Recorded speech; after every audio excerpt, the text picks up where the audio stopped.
আল্লাহ রাব্বুল আলামিন বলেন, ইয়া আইয়ুহান নাস, হে মানুষ, হে মানুষ। আল্লাহ হে মুমিন বলে নাই, কি বলছে? হে মানুষ, গুরিবা মাসালুন ফাসতামিউ লাহ, তোমাদেরকে একটা উপমা দেই, উদাহরণ দেই। ফাসতামিউ লাহ, মনোযোগ দিয়ে শুনো। ইন্নাল্লাযীনা তাদউনা মিন দুনিল্লাহ, তোমরা আল্লাহকে বাদ দিয়া যাদেরকে ডাকো, আল্লাহকে বাদ দিয়া যাদেরকে তোমরা ডাকো, মুসলমানরা তো আল্লাহরে বাদ দিয়ে করে ডাকে না। তার মানে এখানে উদ্দেশ্য হলো মানুষ, মানে যারা আল্লাহরে বাদ দিয়া ডাকে, আল্লাহ তাদের উদ্দেশ্যে বলতেছেন। আসসালামু আলাইকুম ওয়া রাহমাতুল্লাহি ওয়া বারাকাতুহু। ইন্নাল হামদুলিল্লাহ নাহমাদুহু ওয়া নাস্তাঈনুহু ওয়া নাস্তাগফিরুহু ওয়া নু'মিনু বিহি ওয়া নাতাওয়াক্কালু আলাইহি ওয়া না'উযু বিল্লাহি মিন শুরুরি আনফুসিনা ومن سيئات أعمالنا من يهده الله فلا مضل له ومن يضلل فلا هادي له ونشهد أن لا إله إلا الله وحده لا شريك له أما بعد فأعوذ بالله من الشيطان الرجيم بسم الله الرحمن الرحيم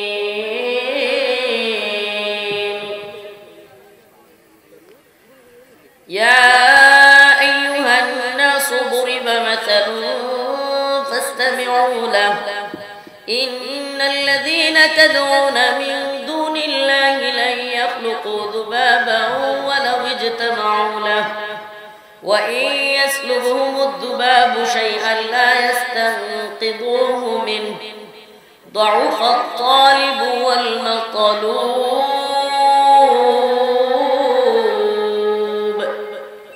صدق الله مولانا العظيم وصدق رسوله النبي الكريم ونحن على ذلك من الشاهدين والشاكرين والحمد لله رب العالمين شكرا لك شريف اللهم صل على محمد وعلى آل محمد كما صليت على إبراهيم وعلى آل إبراهيم إنك حميد مجيد اللهم بارك على محمد وعلى آل محمد كما باركت على إبراهيم وعلى آل إبراهيم إنك حميد مجيد পুকুরিয়া নতুন পাড়া মসজিদে মদিনা ও সিরাজুল ইসলাম মাদ্রাসার উদ্যোগে আয়োজিত 2 দিন ব্যাপী সপ্তম সিরাতুন নবী সাল্লাল্লাহু আলাইহি ওয়াসাল্লাম মাহফিলের আজকের এই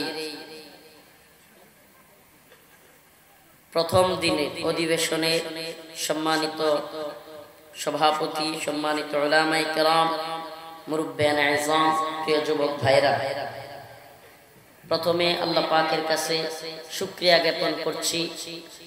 এত সুন্দর একটা আয়োজন আল্লাহ পাক আমাদেরকে কোরআন হাদিসের কথা বলবার এবং শুনবার একটা ব্যবস্থা করে দিয়েছেন। সেজন্য অন্তঃস্থল থেকে শুকরিয়া আদায় করে বলে আলহামদুলিল্লাহ। প্রথমে শুকরিয়া আদায় করলাম, কৃতজ্ঞতা জ্ঞাপন করলাম এত সুন্দর আয়োজন যারা করেছে তাদের জন্য। এখন একটু সমালোচনা করব। সমালোচনাটা হইল, একটা বাজে কালচার তৈরি হয়েছে আমাদের দেশে, বক্তাদের ছবি দেয়া। বক্তাদের ছবি দেয়া এটা কোথায়, কোন জায়গায় আছে যে বক্তাদের ছবি এভাবে লেমিনেটিং করে কাগজ আকৃতিতে দিতে হবে? এটা জায়েজ নাই। যে কোনো মুফতিয়ানে কেরামের কাছে এই ব্যাপারে মুফতিয়ানে কেরাম একমত।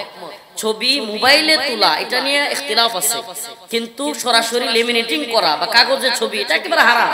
এটা সম্মিলিতভাবে উলামায়ে কেরামের, মুফতিয়ানে কেরামের ফতোয়া। অতএব আশা করি এই কাজগুলো আপনারা আর করবেন না। এই রাস্তার মোড়ে মোড়ে ব্যানারের মধ্যে ছবি দেয়া এগুলো করার দরকার নাই। এমনিতেই আলেম ওলামাদেরকে সবাই চিনে। এগুলো করে কোনো নতুন কোনো গুনাহ কামানো ছাড়া আর কিছু হয় না। আল্লাহ পাক বুঝার তৌফিক দান করুন, বলেন আমিন। আরো জোরে বলেন আমিন। সুন্দর একটা আয়োজন, মাশাআল্লাহ, খুব রুচিশীল একটা আয়োজন, বোঝায় যায়। আল্লাহ পাক এই আয়োজনকে যারা প্রচেষ্টা করেছে তাদের শ্রমকে কবুল করুক, বলেন আমিন। প্রিয় হাজিরিন, খুব অল্প সময় কথা বলবো। আসলে আমি প্রথমে খেয়ালই করি নাই সিরাতুন নবী সাল্লাল্লাহু আলাইহি ওয়াসাল্লাম উপলক্ষে মাহফিল, তাহলে সিরাত নিয়ে কিছু কথা বলতাম। তো আমি যে আয়াতে কারিমা তিলাওয়াত করেছি এটাও আল্লাহ রাসূল সাল্লাল্লাহু আলাইহি ওয়াসাল্লাম যে উদ্দেশ্যে আল্লাহ রাসূলকে আল্লাহ পাক পাঠিয়েছেন পুরো পৃথিবী থেকে কুফর, শিরিক, বিদআত সবকিছুকে নির্মূল করে তাওহীদ, একত্ববাদের আওয়াজকে পুরো পৃথিবীতে ছড়িয়ে দেওয়ার জন্য আল্লাহ পাক তার রাসূল সাল্লাল্লাহু আলাইহি ওয়াসাল্লামকে পাঠিয়েছিলেন।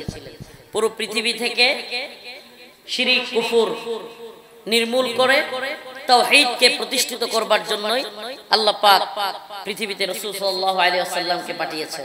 প্রিয় ভাইরা আমার, বন্ধুগণ আমার, যে বা যারাই মূর্তি প্রতিষ্ঠিত করতে চাক, যে বা যারাই ইসলাম বিরোধী তৎপরতা চালাক, যে বা যারাই ভাস্কর্যের নামে হিন্দুত্ববাদী সংস্কৃতির প্রবর্তন ঘটাতে চাক, যে বা যারাই নতুন করে বিভিন্ন মতবাদ মুসলমানদের উপর চাপায়া দিতে থাক, ইতিহাস সাক্ষী এই সমস্ত মতবাদগুলো আল্লাহ পাক ভেঙে চুরে দিতে বিন্দুমাত্র সময় নেন না। সুবহানাল্লাহ।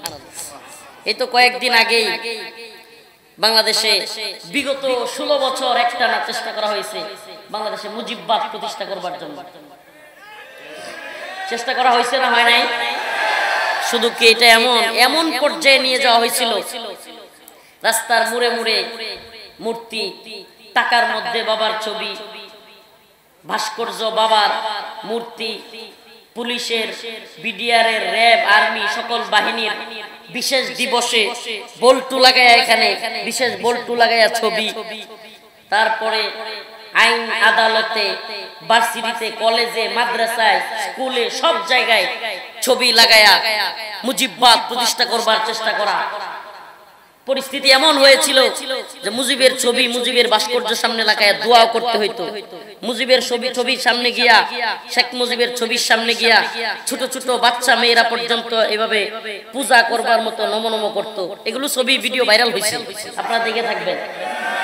এই যে এত কিছু, এত প্রতিষ্ঠা করা, সুবহানাল্লাহ, অল্প সময় যাইতে পারে নাই, কল্লা দইরা মারো টান, মূর্তি হয়ে গেছে খান খান। এখন তো সুবহানাল্লাহি ওয়া বিহামদিহি, মানে ইতিহাস কত নির্মম, তাই না? এই তো কয়দিন হলো মুজিববাদ প্রতিষ্ঠা করতে চাওয়া, মুজিবকে এমন জায়গায় নিয়ে যাওয়া যেমন হয় মুজিব, আল্লাহ মাফ করুক, বাঙালিদের নতুন মাবুদ হয়ে গেছে মুজিব। মানে এমন জায়গায় নিয়ে গেছিল যে বাংলাদেশের নতুন মাবুদ, মানে এটাকেই পূজা করতে হবে, এটার নামে সব জায়গায় নমনম না দিলে অবস্থা তো, আমি মাঝে মাঝে বলতাম যে অবস্থা তো এমন হচ্ছিল যে বক্তাদেরও এখানে একটা মুজিবের ছবি লাগায় তারপরে ওয়াজ করতে হবে। পরিস্থিতি এত ভয়াবহতার দিকে যাচ্ছিল। সুবহানাল্লাহি ওয়া বিহামদিহি। এখন কি হয়েছে, আল্লাহ পাক এমন মুজিববাদের কবর রচনা করছেন যে এখন মাইয়া বক্তৃতা দিতে গেলেও মুজিবের আস্তানা ভাঙ্গিয়া পোলাপান ঘোরাইয়া দেয়। একজন লিখছে ফেসবুকে যে ম্যানহোলের ডাকনা এটা খোলার কি দরকার ছিল, এই ডাকনা একবার খুলতে চাইয়া এক বক্তব্যের কারণে পালায়া যাইতে বাধ্য হয়েছে, আরেক বক্তব্যের কারণে নিজের বাপের ঘর বাড়ি ভেঙে দিয়েছে বলা হয়। প্রিয় ভাইরা আমার, বন্ধুগণ আমার, পৃথিবীতে মুসলমানদের উপর যত মতবাদ প্রতিষ্ঠা করবার চেষ্টা করা হয়েছে, আমি জানি না আমার কথাগুলো আপনারা বুঝতেছেন কিনা, এটা কোনো রাজনৈতিক কথাবার্তা না, এটা কোনো রাজনৈতিক কথাবার্তা না, কথাগুলো একটু গভীরভাবে চিন্তা করবেন। হিন্দুত্ববাদী ভারত যখন দেখলো মুসলমানদেরকে কোনোভাবেই মূর্তি পূজা করানো যাবে না, হিন্দুত্ববাদীরা যখন বুঝলো মুসলমানরা কি করবে না, মূর্তি পূজা করবে না, তাইলে মুসলমানিত্ব থেকে বাইর করতে তো হবে, নাহলে এরা আমাদের গোলামিও করবে না, এরা আমাদের কথাও শুনবে না। মুসলমান যদি আজকে মুসলমান থাকে, ইমানের উপর থাকে, তাইলে শিরিকের বিরুদ্ধে যাবে। আর মুশরিকরা, হিন্দুত্ববাদীরা মুশরিক, শিরিক করে, তাহলে তাদের পক্ষে কখনোই মুসলমানরা যাবে না। তাইলে এই মুসলমানদেরকে যদি কথা মানাইতে হয়, মানে আমাদের কথায় উঠবে বসবে, এই অবস্থা যদি বাংলাদেশি মুসলমানদেরকে করতে হয়, হিন্দুত্ববাদীদের মূর্তি পূজা করাই সম্ভব না। তাইলে কি পূজা করাইতে হবে? মুজিববাদের পূজা। কি পূজা করাইতে হবে? বাঙালি জাতীয়তাবাদের চেতনার পূজা। চেতনার ট্যাবলেট, মুক্তিযুদ্ধের চেতনা, বাঙালি চেতনা, মুজিবের চেতনা, ৭১-এর চেতনা, এই ট্যাবলেট গুলো বিক্রি করতে হবে। এই ট্যাবলেট বিক্রি করলে কি হবে? এই চেতনার ট্যাবলেট দিয়া বাঙালি চেতনার নামে হিন্দুয়ানি সংস্কৃতি ২১-এ, তারপরে বৈশাখীর মধ্যে বিভিন্ন সময়ে মূর্তি, পেঁচা, বড় বড় এই হাঁসের মূর্তি, কুত্তার মূর্তি, এগুলো বানায়া বাঙালিকে দেওয়া যাবে যে এটা হলো তোমাদের চেতনা। নাউজুবিল্লাহ। বেটা, আমাদের চেতনা হলো ইমানের চেতনা, আমাদের চেতনা ইসলামের চেতনা, আমাদের চেতনা ইব্রাহিমী চেতনা, আমাদের চেতনা মূর্তি ভাঙার চেতনা, মূর্তি গড়ার চেতনা আমাদের নাই। সুবহানাল্লাহ। মূর্তি ভাঙার চেতনা মুসলমানদের চেতনা কি?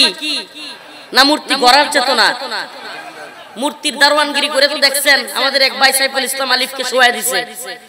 কিছু বুদ্ধিজীবী কলামিস্ট, বড় বড় উপদেষ্টা, বড় দলের পীর, বড় দলের আমির, বড় দলগুলোর অনেক নেতারা কর্মীদেরকে লেলায়া দিছিল মন্দিরের দারওয়ানগিরি করতে। কি করছেন আপনারা দারওয়ানগিরিতে পাঠায়া? আমরা যতই এদের দারওয়ানগিরি করি, দিন শেষে এরা আমাদের বুকে ছুরি মারে।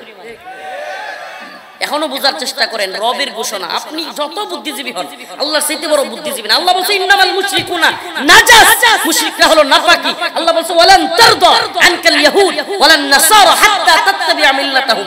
এই ইহুদি খ্রিস্টান মুশরিকরা কখনোই লান তারদা, কখনোই তোমাদের প্রতি রাজি খুশি হবে না। তা আল্লাহর ঘোষণা, আপনি কিসের বুদ্ধিজীবীগিরি দেখান? আপনার বুদ্ধিজীবী দিয়ে কিচ্ছু হবে না। আল্লাহ বলছে লাতাজিদান্না শাদ্দান নাস আদাওয়াতাল লিল্লাযিনা আমানুল ইয়াহুদ ওয়াল্লাযিনা আশরাকু। মুসলমানদের কঠিন শত্রু ইহুদি এবং মুশরিকরা। আল্লাহর ঘোষণা এগুলোকে মাইনাস করতে পারবেন না। আপনি যতই উদারতা দেখান, আল্লাহর চাইতে বড় উদার না আপনি। কিন্তু আল্লাহ জানে কাকে কিভাবে তিনি সৃষ্টি করেছেন, কোন ধর্মের লোকদের বৈশিষ্ট্য কেমন, কার অন্তরে কি লালন করে, এটা আল্লাহ জানে। কে জানে? যিনি বানাইছে তিনি জানবে নাকি আমি আপনি জানবো? আল্লাহ যদি নাই জানতেন আল্লাহ বলতেন? সুবহানাল্লাহ ওয়া বিহামদিহি। অতএব এদের ব্যাপারে আমাদেরকে সাবধান থাকতে হবে।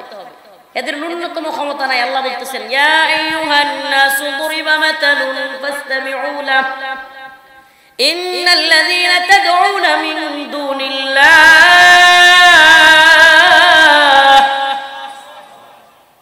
লা ইয়াখলুকু দুবাবান ওয়ালাউ ইজতামাউ লাহ وَإِن يَسْلُبْهُمُ الذُّبَابُ شَيْئًا لَا يَسْتَنقِذُوهُ مِنْهُ ضَعُفَ الطَّالِبُ وَالْمَطْلُوبُ।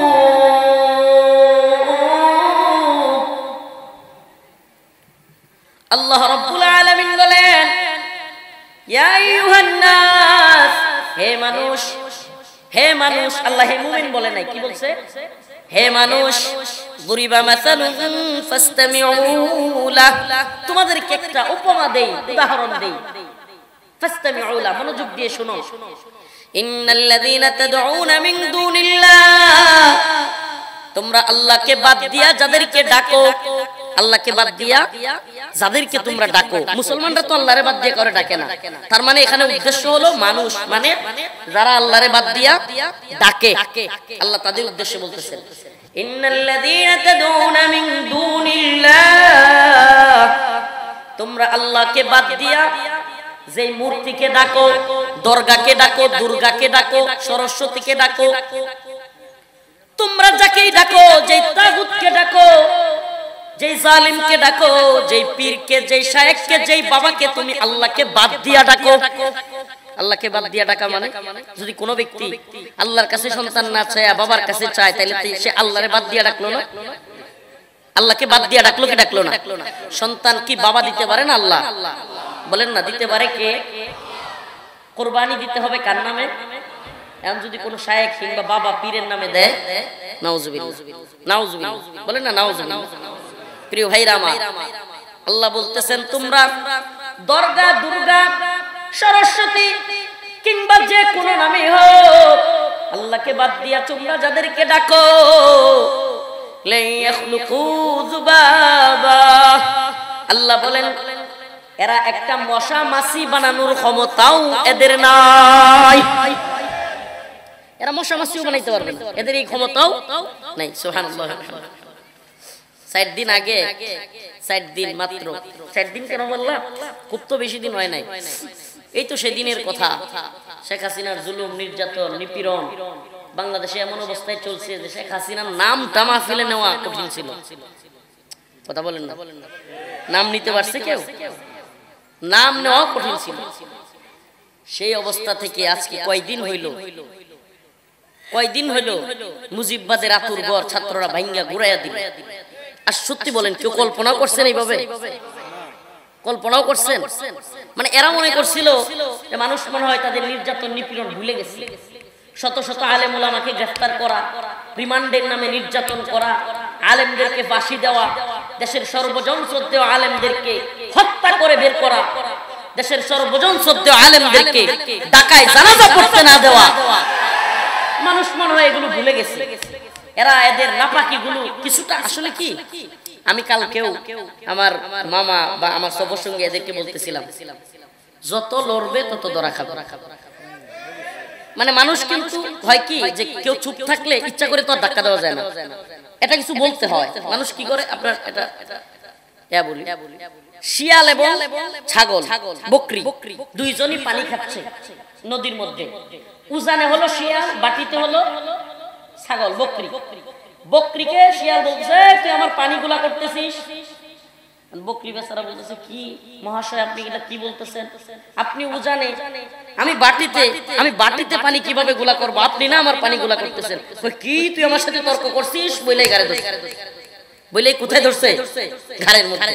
মানে শিয়ালেও বকরিকে ধরতে হইলে কি করে, একটা অজুহাত খুঁজে। কি খুঁজে? এখন বাঙালিদের অবস্থা হইছে এমন যে তোর অনেক কিছু তো ভুলেই গেছিলাম, 5 আগস্ট পিডাইয়া ভাঙ্গা চুইরা গণভবনে গিয়ে আনন্দ কইরা মোটামুটি মানুষ কিন্তু ভুলেই গেছিল। এখন তারা লিফলেট বিতরণ করতে পারতেছিল, অনলাইনেও লেখালেখি করতে পারতেছিল, সমাজেও মোটামুটি ভাবে আওয়ামী লীগের লোকেরা ওপেন হয়ে গেছে, কথাবার্তাও বলতেছিল। যেমনি আবার ওই যে ম্যানহোলের ডাকনা উদাম করছে, আবার বক্তব্য দিতে চায়। কি করতে চায়? কি এক অবস্থা! মানে ওই যে সেই গল্প, স্বজন হারানোর বেদনা। এখন মানুষ কয় ঠিক আছে তুই স্বজন হারানোর বেদনা তুই বলতে বলতে এদিকে আরেকটু বেদনা তোরে দেয়া হোক। হাসতেছেন, কত বড় নির্লজ্জ বেহায়া! শত শত ছাত্রদেরকে গুলি কইরা মাইরা, হেলিকপ্টার থেকে পর্যন্ত গুলি কইরা, ছোট ছোট বাচ্চাদেরকে হত্যা কইরা, আলেমদেরকে রিমান্ডের নামে নির্যাতন করে, দেশের সর্বজন শ্রদ্ধেয় আলেমকে হাসপাতালে রাইখা পরিকল্পনা করে হত্যা কইরা, ঢাকায় জানাজা পর্যন্ত করতে না দিয়া, দেশের সর্বজন শ্রদ্ধেয় আলেমদেরকে এইভাবে নির্যাতন করার পরেও এখন বলে আমার কি অপরাধ। আল্লাহ পাক যখন ইবলিসকে বলছিল মালউন, অভিশপ্ত, আল্লাহ পাক যে তুই দূর হ, তখন সেও বলছিল আমার কি অপরাধ। শয়তান কিন্তু নিজের অপরাধ দেখে না, এটা জানেন? মানুষের কিন্তু নিজের অপরাধ যাচাই করবার মতো ক্ষমতা আছে, কারণ সে মাঝে মাঝে ভুল করে, অনুতপ্ত হয়, মনের মধ্যে কষ্ট লাগে, আরে কেন করলাম। বিশ্বাস করেন আমি কোনোদিন কারো যদি ধমক দিই, আল্লাহ মাফ করুক, এটা বুঝুর কিনা আমি গুনাহগার মানুষ, কিন্তু রাত্রে আমার চিন্তা হয় আরে এই ধমকটা এইভাবে না দিলেও পারতাম। হ্যাঁ, কিন্তু শয়তানের হয় না। কেন? কারণ সে মনে করে সে সব ঠিক করছে, সে সব ঠিক করছে। নাউজুবিল্লাহ। আল্লাহ বলছে যে আদম আলাইহিস সালামকে সিজদা করার কথা, যে আদমকে সিজদা করো, সে বলছে খলাকতানি মিন নার ওয়া খলাকতাহু মিন তিন। সে আবার যুক্তি দেয়, এই যে হাসিনা এখন বক্তব্য দেয়, যুক্তি দেয়, আমি এই করছি সেই করছি, আমি এই দেশের জন্য এটা করছি সেটা করছি। তুই কারে কারে হুকুম দিছিলি দেশের জনগণকে গুলি করবার জন্য, ছাত্রদেরকে গুলি করবার জন্য, আলেমদেরকে রিমান্ডে নিয়ে নির্যাতন করবার জন্য, পারলে একদিন ওগুলো কম। ওই মাঝে মাঝে দেখবেন যে বিভিন্ন মিডিয়াতে অ্যাড দেওয়া হয়, অ্যাড কি একটা আছে না, খাইলে সব সত্য কথা বের হয়ে যায়, খুব একটা ভাইরাল হয়েছিল একটা প্রটিকা, ওরে প্রটিকা খাওয়া দেওয়া দরকার, হাসিনারে প্রটিকা খাওয়া দেওয়া দরকার। ও প্রটিকা যদি খাইতো তাইলে বলতো যে জিয়াউল হাসানরে বলছিলাম অমুকরে গুম করবার জন্য, গুলি করবার জন্য, অমুককে বলছিলাম সাইদি সাহেবকে হত্যা করবার জন্য, অমুককে বলছিলাম মামুনুল হক সাহেবকে গিয়া দাড়ি দইরা টানার জন্য, অমুককে বলছিলাম ডিবি হারুনরে বলছিলাম রফিকুল ইসলাম মাদানির নির্যাতন করবার জন্য। সব প্রটিকা খাওয়াইলি বাইরে হয়ে যেত। প্রটিকার অ্যাড দিচ্ছি না, কিন্তু বাস্তবতা কি, যদি বক্তব্য দিয়ে কোনোদিন এগুলো বলতো যে হ্যাঁ আমি এগুলো করে ফেলছি, আমার মাফ করে দেন, কথাটা বুঝেন, তাইলে বোঝা যাইতো, মানুষ অন্তত বুঝতো যে তার মধ্যে একটা বিবেক বুঝ জাগ্রত হয়েছে। ঠিক কি ঠিক না? আচ্ছা আমি বুঝি না, সব কিছু আড়াল কইরা এইটা করছি ওইটা করছি, কর্ণফুলী টানেল করছি, বঙ্গবন্ধুর লাগি এটা করছি সেটা করছি, বঙ্গবন্ধুর স্যাটেলাইট পাঠাইছি, হ্যাঁ আল্লাহ বাঁচাইছে, স্যাটেলাইট আসমানে নাই রে দেখতে। আল্লাহ বাঁচাইছে যে স্যাটেলাইট এটা আসমানে, নাইলে পাবলিক যেই খেপা খেপছে, কাদের কাকুর বাড়ি, মাহবুবুল আলম হানিফের বাড়ি, সাদেক আব্দুল্লাহর বাড়ি, শেখ হাসিনার জামাইয়ের বাড়ি, কোনো কিছু রাখতেছে না। 5 আগস্ট যেগুলো রাখছিল একটু মাফ করে দিছিল, এখন আবার তুই বক্তব্য দিতে চাস? প্রিয় ভাইরা আমার, বন্ধুগণ আমার, কথাগুলো কেন বলছি শুনেন। রাজনৈতিক বক্তব্য নয়, এগুলোকে রাজনৈতিক ট্রাম দিবেন না।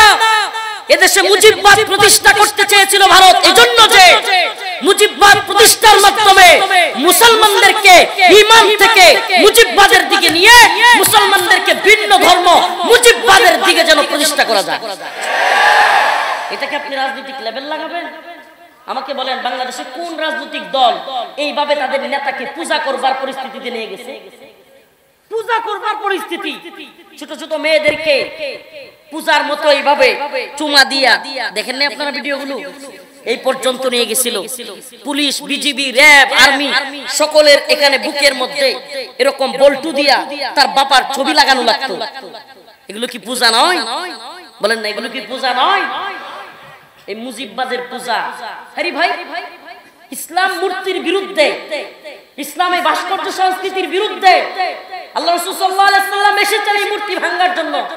আর আমাদের দেশে প্রত্যেক জায়গায় জায়গায়, এমনকি হজ ক্যাম্পের সামনে সহ মূর্তি দিয়া ভইরা রাখছে। এটাকে আপনি কি বলবেন? হিন্দুরা কি দেখলো যে মুসলমান জীবনেও দুর্গার পূজা করবে না, সরস্বতীর পূজা করবে না, তাইলে কিসের পূজা করাইতে হবে? মুজিবের পূজা। কিসের পূজা করাইতে হবে? বাঙালি চেতনার নামে এই কি বলে বৈশাখী মেলার মধ্যে পেশার পূজা করাইতে হবে। নাউজুবিল্লাহ। দেখতেন না আগে বৈশাখী মেলা আসলে ঢাকার মধ্যে বিরাট বড় র্যালি, কিনিয়া র্যালি, মূর্তি নিয়া, মঙ্গল শোভাযাত্রার নামে এরকম র্যালি। ইয়া আইয়ুহান নাস দুরিবা মাসালুন ফাসতামিউ লাহু ইন্নাল্লাযীনা তাদউনা মিন দুনিল্লাহ লা ইয়াখলুকু দুবাban ওয়ালাউ ইজতামাউ লাহু ওয়া ইন ইয়াসলুবহুমুদ দুবাবু শাইআ লা ইস্তানকিযুহু মিন। আল্লাহ রাব্বুল আলামিন বলেন, তোমাদেরকে একটা উপমা দিচ্ছি, উদাহরণ দিচ্ছি, মনোযোগ দিয়ে শোনো। ইন্নাল্লাযীনা তাদউনা মিন দুনিল্লাহ, আল্লাহকে বাদ দিয়ে তোমরা যাদেরকেই ডাকো, যাদেরই পূজা করো, যাদের কাছে চাও, লা ইয়াখলুকু যুবাবা, এরা আল্লাহকে বাদ দিয়া একটা মশা মাছিও বানাইতে পারবে না।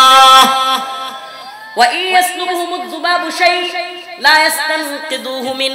শুধু কি তাই, মশা মাছি তো বানাইতে পারবেই না, মশা মাছি যদি তাদের সামনে থেকে কোনো কিছু নিয়ে যায়, লা ইস্তানকিদুহু মিন, সেটা রক্ষাও করতে পারবে না। মশা মাছি কিছু নিয়ে গেলে কি করতে পারবে না? 2021 সাল উলামায়ে কেরামকে গ্রেফতার করা হয়েছিল, মনে আছে? কি জন্য? উলামায়ে কেরামকে 21 সালে কেন গ্রেফতার করা হয়েছিল? আহারে বাঙালি কত তাড়াতাড়ি ভুলে যায়। মোদি বিরোধী আন্দোলনের কারণে। ভাস্কর্য না, ভাস্কর্য তো বাপের ভাস্কর্য নিয়ে আমরা অনেক কিছু করছি, কিন্তু সে কিছু বলে নাই। কিন্তু যখনই দাদারে নিয়ে বলতে গেছি, দিদি একবারে খেপে গিয়ে সব আলেমদেরকে জেলে ভরে দিয়েছে। তো আমাদেরকে জেলে ভরে হোক, যেমনি হোক, মোদিকে বাংলাদেশে আনছিল। আনছিল কি আনে নাই? আনার পরে মোদি সাতক্ষীরায় গেছে, এগুলো নিউজ, জাতীয় পত্রিকা। মোদি সাতক্ষীরায় গিয়া এক দেবীর মাথায় মুকুট পরাইছে, মুকুট, সম্মাননা মুকুট। তো আল্লাহর কি কুদরত, এইবার 5 আগস্টের পরের দুর্গা পূজায় ওই মূর্তির মুকুট কে জানি লয়ে গেছে। এখন তদন্ত কমিটি গঠন হয়েছে। তো তদন্ত কমিটিকে এক ভাই ফেসবুকে লিখছে যে তদন্তের স্বার্থে মহাশক্তিশালী দেবীর কাছে গিয়ে জিজ্ঞেস করা হোক তার মুকুট কে নিয়ে গেল।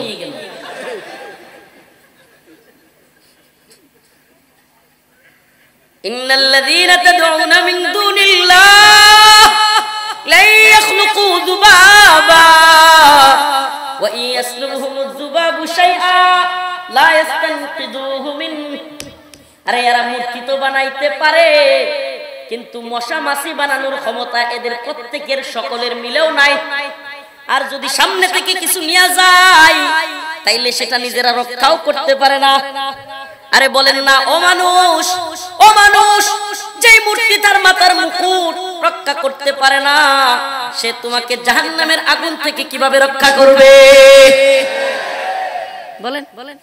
এটা তো মুসলমান না, মানুষ বলছে আল্লাহ। হে মানুষ, তোমরা যার পূজা করো সে তো নিজের মাথার মুকুটি রক্ষা করতে পারে না, তার সামনে খাবার দাও, আল্লাহ বলতেছে এই খাবারই সে রক্ষা করতে পারবে না।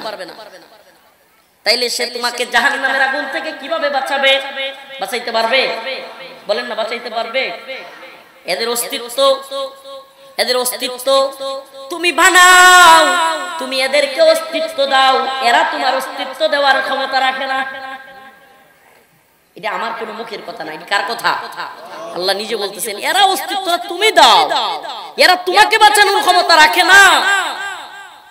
অতএব আমরা কি মূর্তির সংস্কৃতি তৈরি করব নাকি মূর্তি ভাঙ্গার সংস্কৃতি তৈরি করব? বলেন না। আল্লাহর সাথে শিরিক করব, কুফরি করব? প্রিয় ভাইরা আমার, বন্ধুগণ, এই মতবাদগুলো যারাই প্রতিষ্ঠা করতে চেয়েছে ইতিহাস সাক্ষী তারাই লাঞ্ছিত হয়েছে, নির্যাতিত হয়েছে। লাঞ্ছনা অবমাননা দেখছেন কি? সুবহানাল্লাহ। আল্লাহ পাক ওরে পালায়া যাওয়ার সুযোগ করে দিয়েছে, যাতে যেখানেই যায় এই মানুষ মরে গেলেই তো শেষ, দুনিয়ার শাস্তি শেষ না? মরে গেলে দুনিয়ার শাস্তি কি? ও যতদিন বাইচে থাকবো। এখন কালকে দেখলেন না বক্তব্যের মধ্যে বলতেছে আমার আর আমার বোনের একটা শেষ স্মৃতি ছিল, সেটাও ভাঙ্গা ফেললো। কান্দোস কে? কান্দোস কে? সালাউদ্দিন কাদের চৌধুরী, শাকা চৌধুরী হত্যার পরে এই ব্যক্তির কবরে পর্যন্ত গিয়ে তোমার দলের লোকের আঘাত করেছে। কি আশ্চর্য কথা! একটা মানুষ মারা যাওয়ার পরে তার কবরে পর্যন্ত তার লাশের মধ্যে গিয়ে আঘাত করতেছে। বাংলার মানুষ ভুলে গেছে এগুলো। এই সুশীল যেগুলো সুশীল সাজে, এই সুশীলদেরকে বলি ওই দিন তোরা কোথায় ছিলি? সুশীলের একবারে জায়গা মতো দেওয়া হবে বদমাইশের দল। এদেশে সুশীলগিরি চলবে না। ওই দিন সুশীলগিরি কোথায় ছিল? এদেশের আলেম ওলামাদেরকে ধাড়ি ধরে টেনে হিঁচড়ে নিয়ে গেছে, বুলডোজার দিয়ে বিভিন্ন মানুষের ঘর বাড়ি ভেঙে দেওয়া হয়েছে। বেগম খালেদা জিয়ার ঘরের সামনে ট্রাক দিয়া ঘর থেকে বের হইতে দেওয়া হয় নাই। এমন অসংখ্য ঘটনা আছে। অসংখ্য আলেমদেরকে নির্যাতন করেছে, নিপীড়ন করেছে। পুলিশের গাড়ি থেকে নিহত লাশকে লাথি দিয়ে ফেলে দিয়েছে। ওই দিন তোদের সুশীলতা কোথায় ছিল? এটা শুধুমাত্র মুজিবের বাড়ি নয়, এই ৩২ নম্বর হলো মুজিববাদ নামে নতুন ধর্ম প্রতিষ্ঠার আতুরঘর। এটা শুধু কোনো বাড়ি নয়, এটা কোনো ব্যক্তির বাড়ি নয়, বরং এই আওয়ামী মতবাদের এই নতুন ইসলাম বিরোধী শক্তির আতুরঘর ছিল। এটা এটা আল্লাহর খেলা, আল্লাহর খেলা। নাইলে কিভাবে হয়? ওরে বাবা, সুবহানাল্লাহ, আমি অবাক হয়ে গেলাম। ৫-২-২০২৫, ২৫-৫-২-৩২। সুবহানাল্লাহ ওয়া বিহামদিহি। চিন্তা করছেন ২০২৫ সাল ২ মাস ৫ তারিখ মিলান ২৫-৫-২ কত হয়? ধানমন্ডি। হাই সুবহানাল্লাহ, মিলছে না মিলে নাই? দুনিয়ার কেউ ইচ্ছা করে কল্পনা করছিলেন আগের দিন যে ৩২ নম্বর এভাবে ভাঙবে? দেখছেন? সুবহানাল্লাহ ওয়া বিহামদিহি। আল্লাহ পাক যা চান তাই হবে। আল্লাহ পাক যা চান, ও ক্ষমতাসীনরা ওখান থেকে শিক্ষা নাও, ওখান থেকে শিক্ষা নাও। নতুন যারা ক্ষমতা চিল্লাইতেছো আর মানুষের উপর জুলুম করার, নতুন করে সাদাবাজি আর টেন্ডারবাজি লাত্তি খাওয়ার জন্য তৈরি হয়ে যাও। এই জাতি প্রতিরোধ করতে শিখে গেছে। সাবধান, সাবধান হয়ে যাও। জাতির উপর জুলুম চাপায় দেওয়ার চেষ্টা করিও না। ইনসাফের সাথে, ন্যায়ের সাথে এই জাতিকে শাসন করতে না পারলে জালেমদের পরিণতি এই জাতি কি করে একটু দেখে যাও, শিক্ষা নাও। প্রিয় ভাইরা আমার, বন্ধুরা আমার, আল্লাহ বলতেছেন ওয়া ইন ইয়াসলুবহুমুদ দুবাবু শাইআ লা ইস্তানকিদুহু মিন দুআফাত তালিব ওয়াল মাতলুব। যে এরা কিচ্ছু তো করতে পারবেই না। আল্লাহ বলতেছে যে চায় এবং যার কাছে চায় এরা কতই না দুর্বল, কতই না দুর্বল। আমি লম্বা সময় দিতে পারবো না, আমার ট্রেনের টিকিট দেয়া, এজন্য আমাকে ট্রেন ধরতে হবে। আপনাদের কাছে দোয়া চাই। শেষ প্রস্তাবনা, ইউটিউবাররা আছে, এই প্রস্তাবনাটা উল্লেখ করবা। আমি এটা আজকে দিছি অনলাইনে। আমার প্রস্তাবনা হলো, এখন যদি ওই জায়গায় এক একজনে এক একটা বলতেছে, আমার প্রস্তাবনা হলো এই ধানমন্ডি ৩২ নম্বরে একটা হাসপাতাল করা হোক, একেবারে আধুনিক মানের, বিশ্বমানের একটা হাসপাতাল, যেটার নাম দেওয়া হবে শাহ বিমানবন্দর ছিল জিয়া আন্তর্জাতিক বিমানবন্দর। শেখ হাসিনা একটা গেম খেলছে। গেমটা কি? জিয়া আন্তর্জাতিক বিমানবন্দরের নাম পাল্টায়া সে পারত শেখ মুজিবের নাম দিতে, কিন্তু এত চালাকের চালাক সে জানে 4 দিন পরে শেখ মুজিবের নাম আবার পাল্টায়া শেখ জিয়ার নাম, জিয়াউর রহমানের নাম দিয়ে দিবে। এই জন্য চালাকি কইরা শাহজালাল রহমাতুল্লাহ আলাইহির নাম দিয়ে দিছে। এতে করে কি হবে? কোনদিন বিএনপি ক্ষমতায় আসলে শাহজালাল রহমাতুল্লাহ আলাইহির নাম পরিবর্তন করতে পারবে? এটা স্বাভাবিক, কারণ জাতির একটা ইমোশনের জায়গা শাহজালাল রহমাতুল্লাহ আলাইহি। এজন্য আমি বলবো ওর বাড়ি ভেঙে দিছে, এখন ওখানে শাহজালাল রহমাতুল্লাহ আলাইহির নামে হাসপাতাল করা হোক। কি বলেন আপনারা? অনেকে অনেক প্রস্তাব দিছে, আমি বলতেছি শাহজালাল রহমাতুল্লাহ আলাইহির নামে এখানে একটা আধুনিক হাসপাতাল, উন্নত চিকিৎসা, এমন চিকিৎসা 1 বছরের মধ্যে যেন এই হাসপাতাল পুরো বাংলাদেশের কাছে গ্রহণযোগ্য হয়ে যায়। এমন গ্রহণযোগ্য হবে যে হাসপাতাল ভাঙ্গার দুঃসাহস যেন আর কেউ করতে না পারে। প্রিয় ভাইরা আমার, বন্ধুগণ আমার, অনেকগুলো কথা বললাম। যেই আলোচনাটা আমি আপনাদের সামনে করবার চেষ্টা করলাম আজকে, যে কেউ যদি আমাদের উপর মূর্তির সংস্কৃতি চাপায় দিতে চায়, ভাস্কর্যের নামে মুজিববাদ চাপায় দিতে চায়, তাহলে মুসলমানরা এটা কখনোই মানবে না। একদিন না একদিন এর পরিণতি হবে ভয়াবহ। আজকে পরিণতি হয়েছে কি হয় নাই? আল্লাহ পাক আমাদেরকে আরেকটা শেষ কথা বলি, সাবধান সাবধান। কারো কথায় কোন নেতার, কোন দলের, কোন নেত্রীর কথায় মূর্তির দারোয়ানগিরি করতে যায় না, ঈমান চলে যাবে। সাবধান। এটা রাষ্ট্রীয় দায়িত্বশীলরা যদি পাহারা দেয় এটা ভিন্ন বিষয়, কিন্তু ব্যক্তিগতভাবে মূর্তি পূজার পাহারাদারি করতে যাবেন, দারোয়ানগিরি করতে যাবেন, কোনোভাবেই এলাও না। আসুন আমাদের সাথে কথা বলুন। কে বলছে আপনাকে সাধারণ পাবলিক মূর্তির দারোয়ানগিরি করবে? খুদ সনাতন ধর্মাবলম্বীদের কিতাবের মধ্যেই মূর্তি পূজার কথা নিষেধ আছে। আপনি যখন ওই পূজার শুভেচ্ছা জানাবেন, পূজাকে নিরাপত্তা দিতে যাবেন, ওই লোকগুলো মনে করবে পূজা মনে হয় ভালো কাজ। মূর্তির পূজা কি? ওই লোকগুলোর ইসলাম কবুল করবার রাস্তাটা আপনি বন্ধ করে দিলেন। সে যখন বুঝবে আরে মুসলমানরা পাহারা দিচ্ছে, মুসলমানরা শুভেচ্ছা জানাচ্ছে, তাইলে তো মূর্তি পূজা খুব ভালো কাজ। নাউজুবিল্লাহ। মূর্তি পূজা ভালো কাজ না শিরকি কাজ? তা আপনি শুভেচ্ছা জানাইলে এটা শিরিক থাকলো নাকি? শুভেচ্ছা মানে কি ব্যাখ্যা করার দরকার নেই। শুভেচ্ছা মানে কি? সমর্থন। শুভেচ্ছা মানে তা মূর্তি পূজার সমর্থন করলে ঈমান থাকবে? আমার কথা ভালোভাবে বুঝবার চেষ্টা করেন। আল্লাহ পাক আমাদের সবাইকে মূর্তির সংস্কৃতির বিরুদ্ধে ঐক্যবদ্ধ হওয়ার তৌফিক দান করুন। আমি বলে যাই, বাসকালীর মুসলমান যে জায়গায় মুরাল পাবেন, মুরাল, এই মুরাল ভাস্কর্য যেটা পাবেন খালি ভাঙবেন আল্লাহর নাম নিয়ে। আল্লাহর কাছে অন্তত বলতে পারবেন আল্লাহ তাওহীদের একত্ববাদের পক্ষে ছিলাম, মূর্তির বিরুদ্ধে ছিলাম, আল্লাহ আমারে মাফ করে দেন। সুবহানাল্লাহ। আল্লাহ পাক আমাদের বুঝার তৌফিক দান করুক, আমল করার তৌফিক দান করুক। ওয়া আখিরু দাওয়ানা আলহামদুলিল্লাহি রাব্বিল আলামিন। খাস করে দোয়া চাই। আমি অনেক দূর যেতে হবে, ট্রেনের টিকিট করাই